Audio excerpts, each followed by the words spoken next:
student class. So in both of these class, I have to keep this information like uh, personal information like address, name, gender, date of birth, these things. Okay. So if I want to keep this information, so there are some information which are common, which are to be stored. So I can create another class like person. Okay. Now this person class will contain this information like uh, in person I have to store name. I have to store this information name, then address, then so it's I'm going to store date of birth in string, date of birth. Okay. So both of this class, student class, will inherit this person class. Along with this, in student class, I have to keep roll number.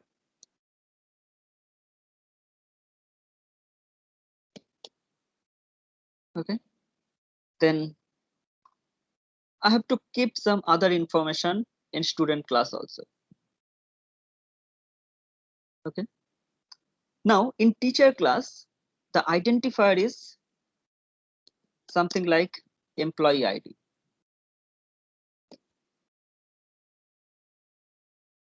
Okay.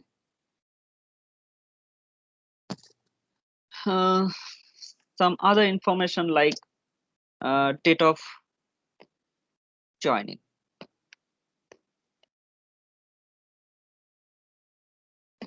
I have to keep this information. So there are some common information. In both of this class, we have to keep the information like name, address, date of birth. So these common attributes can be kept in a class. Okay. So if you keep this information in a class, then this class is being inherited in teacher class as well as student class. So you don't need to declare the same attribute twice in different classes. So this is the inheritance relationship. But inheritance relationship is not, there is no such inheritance relationship between student class and course class or teacher class and course class. Okay. Now I have this design. Now in this design, I have to manage this information that one student, if I say student is able to register for multiple course. Similarly, a teacher will be registered or allocated to multiple courses. Now, if this is the scenario, how it will be managed? Okay, one more thing I want to know from you that whether this person class, in this person class, we have this information. Now, should I modify this person class in any way? Do you suggest any modification to this person class? Whatever you have learned till now, based on that, do you suggest any modification?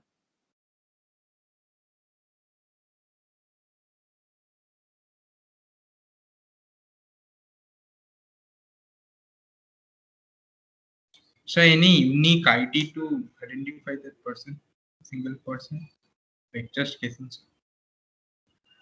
Okay. Sir, So it should not be accessed directly.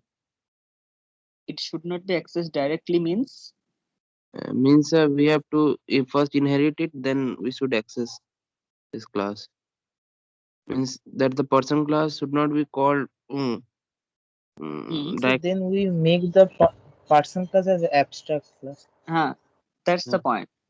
So okay, we're trying to say the same thing. So this person class should be declared as abstract. Okay. So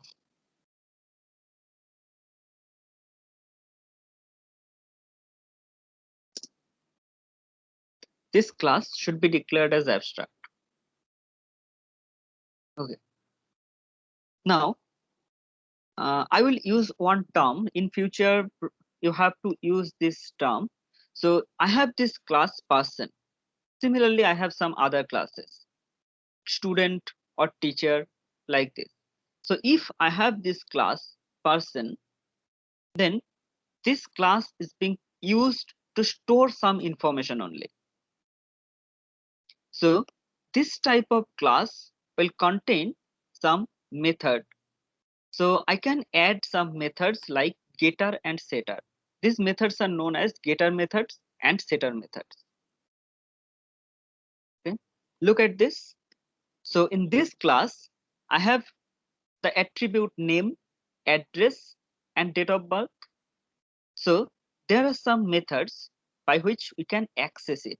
So get name is a method. Similarly, set name is a method. So using get name, we can read the value of this attribute name. Similarly, if I want to set some value to this attribute, I can call set name method.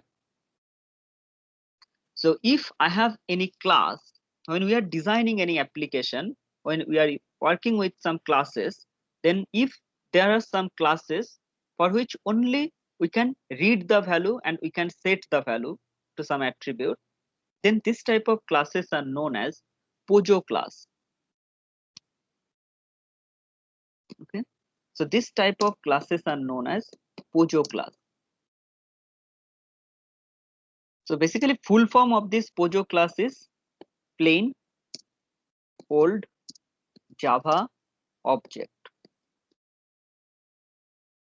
Okay. Sometimes this type of classes are also known as pin classes.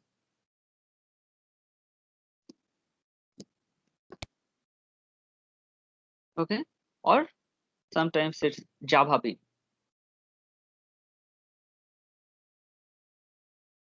Okay. So if we are using or we are defining any class which contains only getter method and setter method, then this type of classes are known as POJO class. Okay. Now, have you noticed that in this class, is there any more modification needed in this class? Any more modification?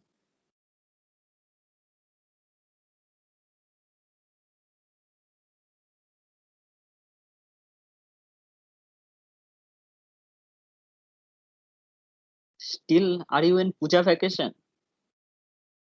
I think you have forgot everything.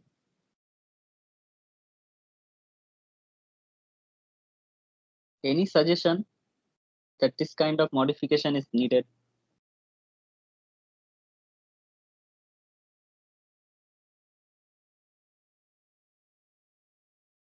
Hello?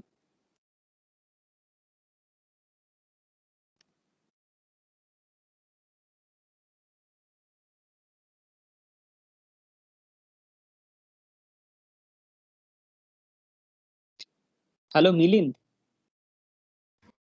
Yes, sir. Any modification will you suggest? Sir,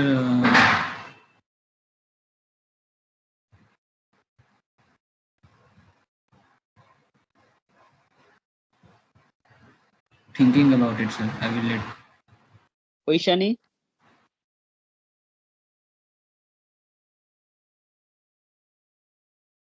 Yes, sir. Any modification will you suggest? I'm not sure, sir. These members should be private.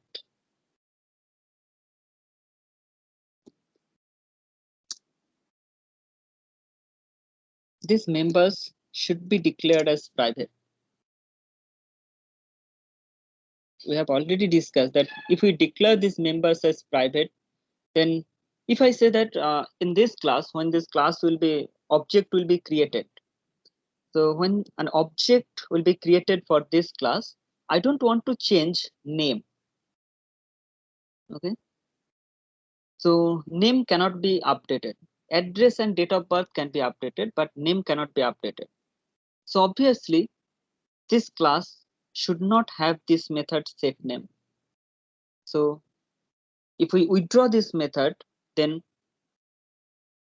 for this class, name cannot be updated once the class is object is created. So we can add some constructor. So if I add some constructor, so in constructor, I will generate a constructor using field. So in this class, I may define a constructor like this one. It will receive name, address, and date of birth.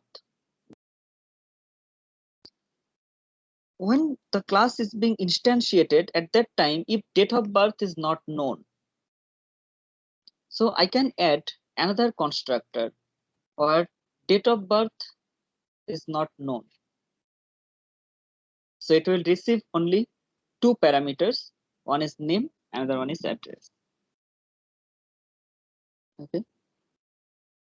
If you allow to create an object by only name of the person, then you can create it accordingly.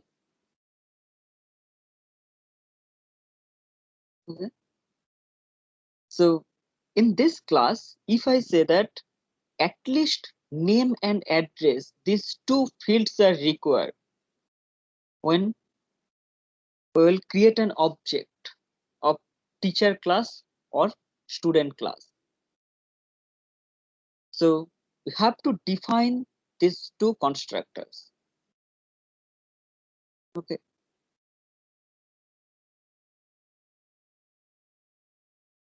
Now we are going to the implementation of student class. So this one is a member of student class, roll number is a member of student class. Anything else in student class? Okay, how do you define the constructor of a student class? So if we create a constructor of this student class, like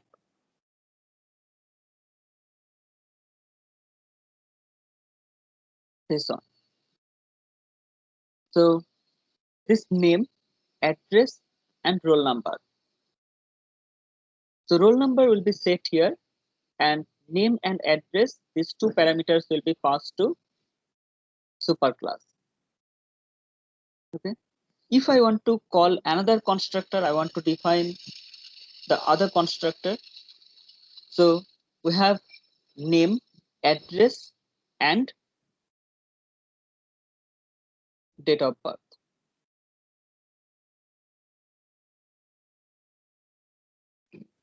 So name, address, and date of birth.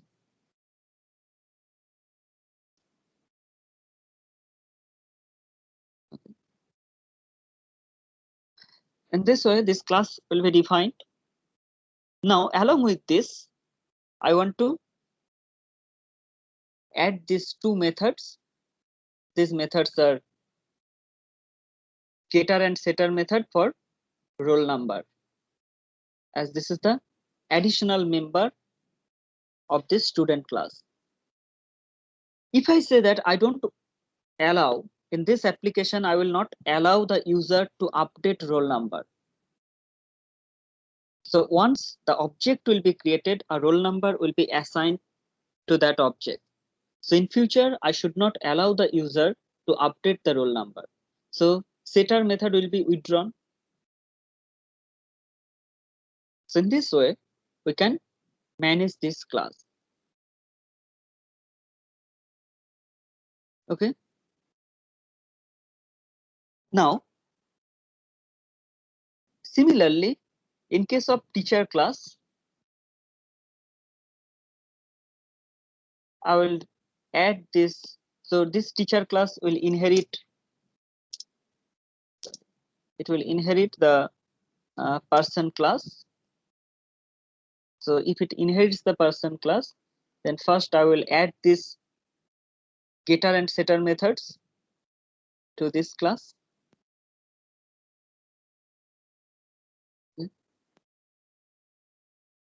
If I say employee ID cannot be updated, then I will not allow to update this employee ID. Now in this class, I want to add some constructor. So I will add some constructor here. Sir, Huh? sir, even date of joining cannot be updated, sir. If So if we do not allow to update this date of joining, yes, sir. then this set method will be withdrawn. Sorry. If you do not allow date of joining to be updated, it will be Yes, sir. withdrawn. Okay. Now, okay, set employee ID file. Okay. Now I want to add some constructor. So I will add these constructors using fields. So these are the constructors. So this is one constructor. I have to add another constructor like this. So it was date of birth. So string, sorry, it was string date of birth. Okay, name, address, and date of birth. So constructors are basically needed to ensure that minimum which parameters are required to during object creation. Though in dummy programs we have shown that I have a class A or B or C, and we have discussed that how constructors are being defined, but these constructors are very important in design, because by this concept you can ensure that when an object will be created for this class, at least these parameters are to be set. Like if you go to bank, and if you say that if you provide only your name, you have given just that my name is this, I want to open a bank account, so it will not be allowed. Some additional informations are required. If when you will apply for a company, your name is not sufficient, so minimum required documents are there, so at least you have to fulfill the minimum criteria. So in technical part, it can be ensured by the constructors. Okay, so we will not write or define any constructor which is not fulfilling the minimum criteria.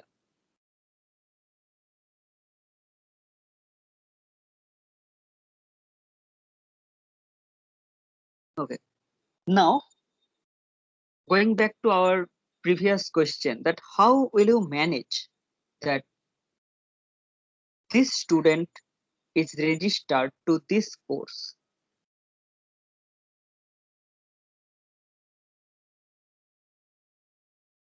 So if the criteria is a student can register in multiple course, it's not a BTech college. Okay, just I'm taking an example where a student can register for multiple course, and obviously in a course multiple teachers will be allocated. So how these things will be managed? So shall I can't inherit, so shall I use a different class or anything else?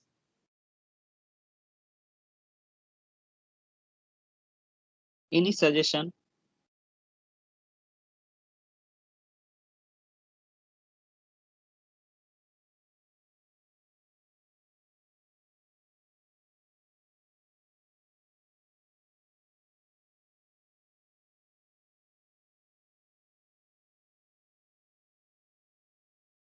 Hello?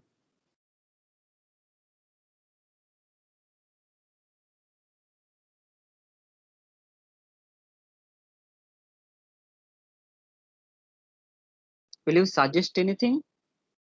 Just you will be silent.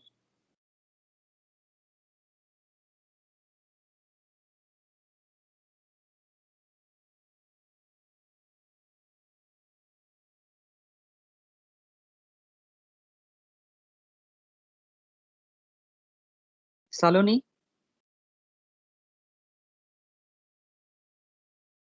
can you hear me? Yes, sir.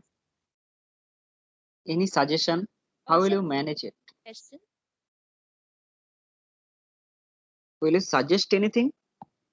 So suggest in regard to what? Like, can you repeat the question once? I have these classes. Now I want to. Is it going? Okay. I have to manage this information like which student is registered to which course. Or if a student is registered to multiple courses, then how will you keep this information in your program?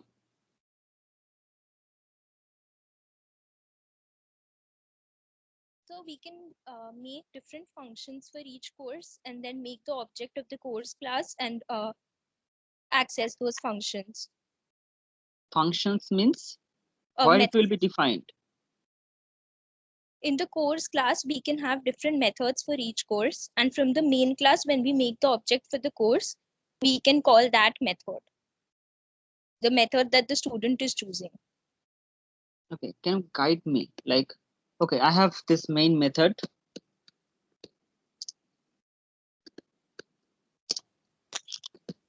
I have this main method. Yes, sir. String arguments. Fine. So if I have 5 courses, so I can create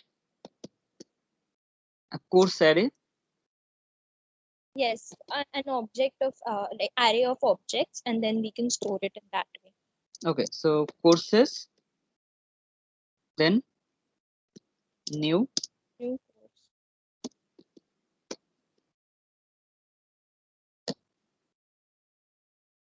So After course. any anything else? And then So, yes. so I have these courses. Then after that, So every time a student chooses a course in that different first we initialize the course. This is the object array that we have initialized. After that, we initialize the object for each student. okay, let me create that student as a class. So is it student? Is there any spelling mistake?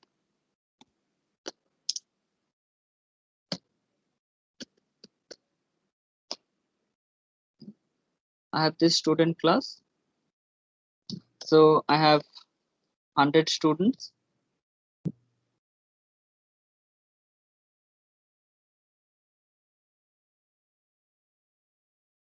Oh, sorry. Okay, I have 100 students.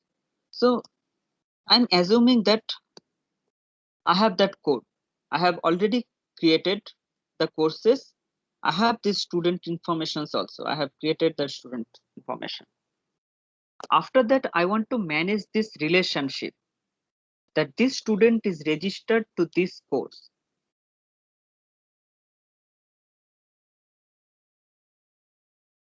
So after having the number of students and the number of courses, and if we have the relation that which student is related to which course, we can maintain another class where we have the student as in student I in the bracket. I is the number of the student, like 0 to 100, the roll number, and which course it has the student has applied for, or which courses the student has applied for. We can have it in a different class also. Okay.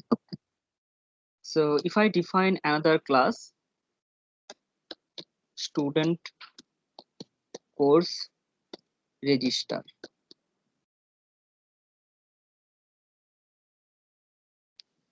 Okay. So in this class, I can keep this track that, so what are the members of this class? So I can keep roll number of the student, and I can keep course ID.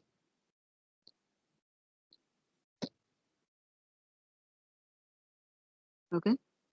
So if a student is being registered to this course, then we can keep another class, this student course register. It is being used to manage that which student is registered to which course. So if a student registers to a new course, then another object will be created of this student course register class.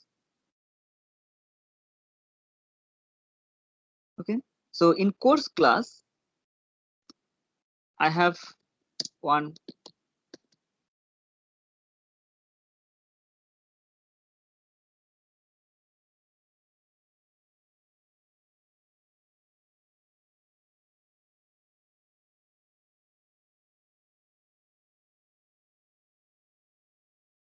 is registered to course 2, then one object will be there, or roll number, value of roll number is 1 and course ID is 5 if roll number 1 is registered to course 5.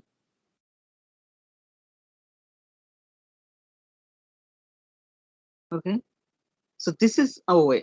Now along with that, so any doubt up to this? Anyone, do you have any doubt?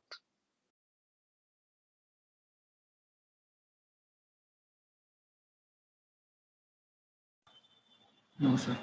So if I want to keep this information, like how many students are registered to this course and who are registered to this course. So if this is the course ID, so I'm creating a class having very few number of attributes like string name of this course, and it's fine. So course ID is there and course name is there. Now I will add this constructor, these things. So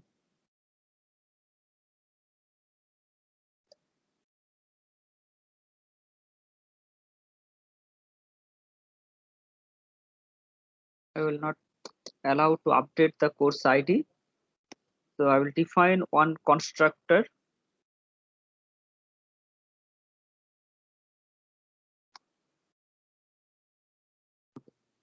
I will define a constructor. Now the next question is, I will come back to this question again. Just my next question is, I want to generate this course ID, which will not be provided as parameter of this course constructor, but course ID should be unique. How will you ensure that course ID is unique? How it will be generated automatically?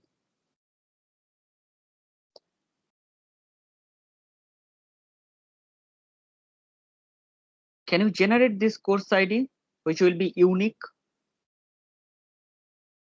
We have discussed it earlier.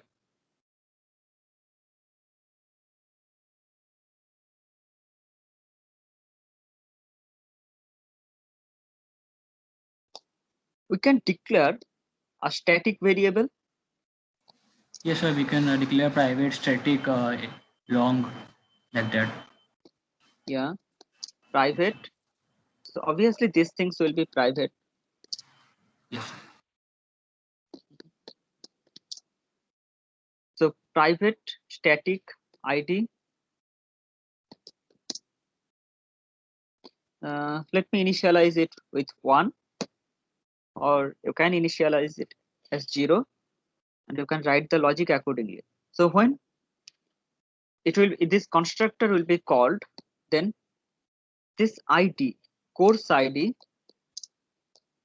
will be initialized by ID and it will be incremented. So next time when this constructor will be called, then the next ID will be assigned to the next or newly added course. So in this way, we can manage it. Okay. So in this way, it can be managed. So if I want to keep this information that which student is registered to which course, I should use this technique. There is another technique where we can keep this information along with course and along with student. To easily access the advantages, if I want to know that roll number 10 is registered to which courses. So how will you find that roll number 10 is registered to which courses? So you have to go through this array of object. So student course register, this is an array. So if we have a very large array, if the students are registered to multiple courses, so the array size will be very large. So you have to iterate over the array. You have to check that roll number 10, where will you get roll number? You will get roll number 10. For that entry, you have to retrieve the course ID.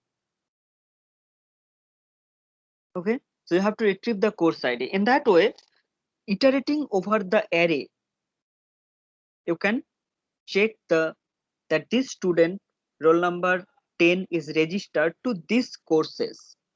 So you will get only the ID of the courses.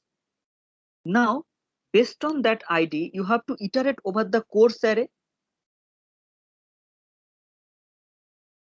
Is there any confusion? So you have to, based on the course IDs for which the student is registered, now you have to iterate over the course array to get the name of the courses. So time consumption will be little bit high. If there are thousands of students and hundreds of courses, then the array size is too large. And if you want to iterate over this array, then it will take very long time if the operation is being performed very frequently. So to avoid it, we can use some data structure. Instead of using a different class for managing it, we can use some data structure. So when we will discuss collection framework, then we'll cover that how it will be managed. So along with each and every course, we can manage. Just I'm giving you a hint here. So with a course object, I can manage. Okay, I will use a simple one. So I can manage a list. I will discuss it later. I'm not going to discuss it here. So I can manage a list of students.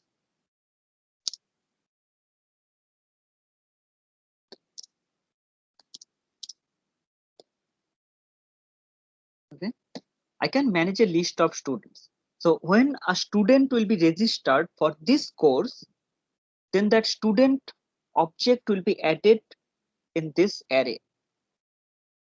Just at this moment, if you do not know array list, forget about this syntax and whatever we have written here.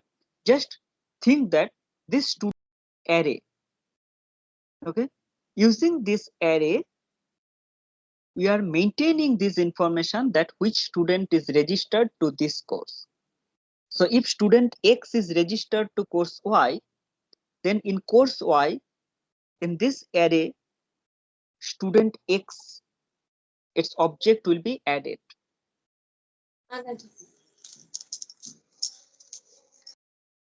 Okay.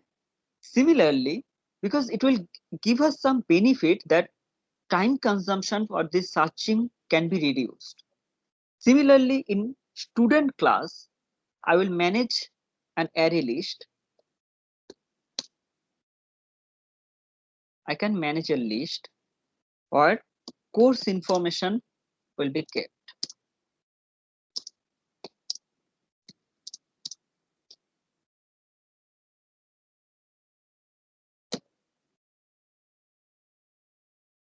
I can keep this information. So if I want to check that which student is registered to which course, I can iterate over this array of objects of this class. If I want to get that student roll number 7 is registered to which courses, I will directly go to student class and I will just check this list of courses in which the student is registered. Okay. If I want to know that which students are registered to course X, then I will go to that object of course class course array. I'll go to that object and I will check that which students are registered to this course. Okay. So this is the way how we can manage it. Now, if I say, okay, instead of this one, if I say that I will use better, I will use an array here. It will be easier to understand. So students, new student,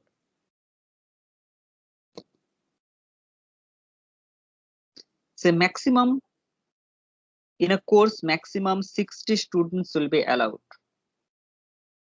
So its size will be 60. So in a course, maximum 60 students will be allowed. Similarly, for one student, maximum number of courses for which the student can register, if I restrict it to the maximum number of course is 5. Sorry.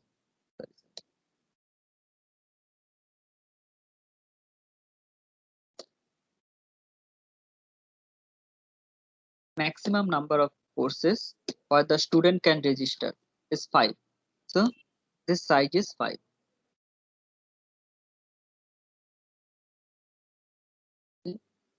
So if we follow this technique, the advantages, I will define the main method. I don't have time today. So I'll define the main method and tomorrow's class. So how the students can be managed. So easily how it will be beneficial that if I want to know that which students are registered for this course, or if I want to know that student X is registered to how many courses and which are the courses, then it will be easier to find it if we follow this structure. Okay. So when you are designing an application, first of all, my suggestion is follow the syntaxes of the language.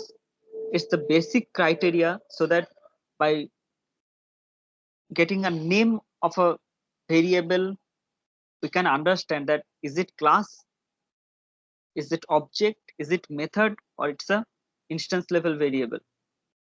So by this naming convention, it will help us to reduce our effort during design. And another thing is try to analyze the problem statement and try to implement it. If you do not understand this one, like the problem statement properly, then it will be very difficult to design the application.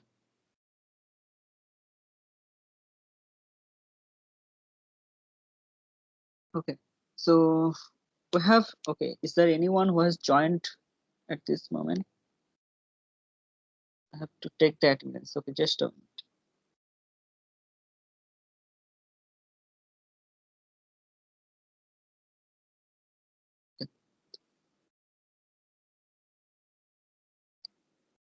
Okay, do you have any query?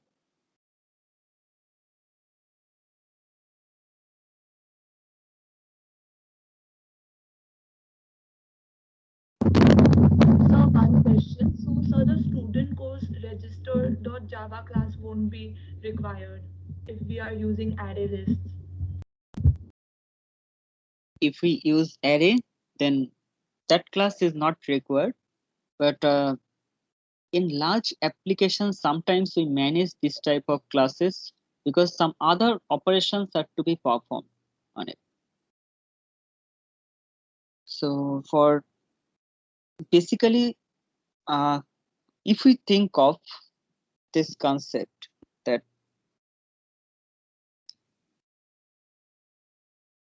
there are many modifications required. So at this moment, we have not covered those things. That's why we are unable to discuss everything here. Generally, array is not preferred. Instead of that, here it should be a vector. Even it's not array list. If we have this idea that what is collection framework, at that time it will be easier to understand. So using vector, it can be managed.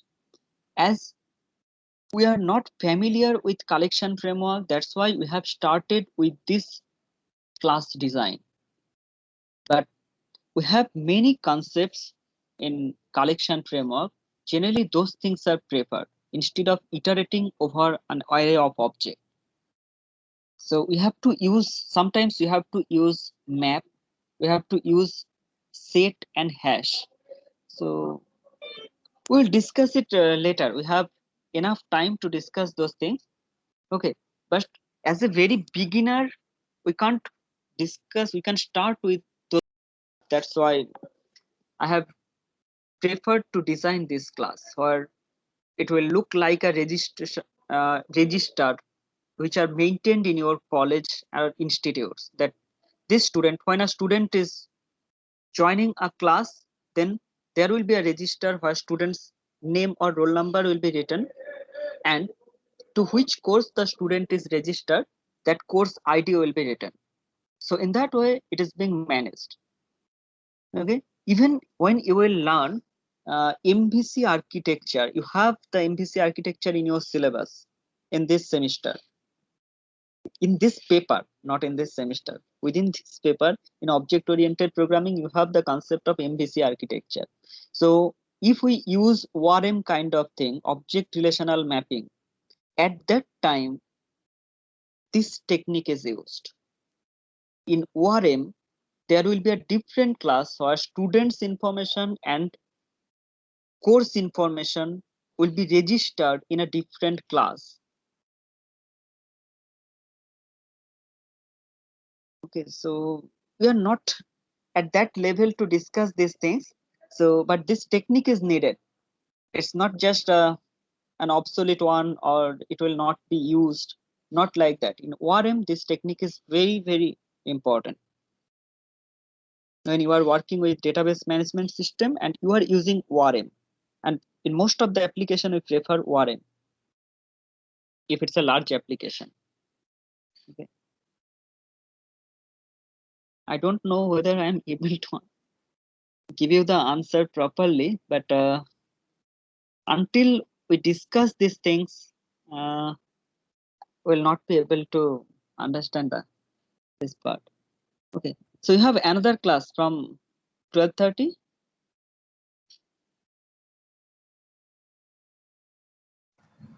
Yes, sir. Okay, so I have taken the attendance, so you may leave and you can join the next class. Okay. I will discuss the rest of the part in tomorrow's class.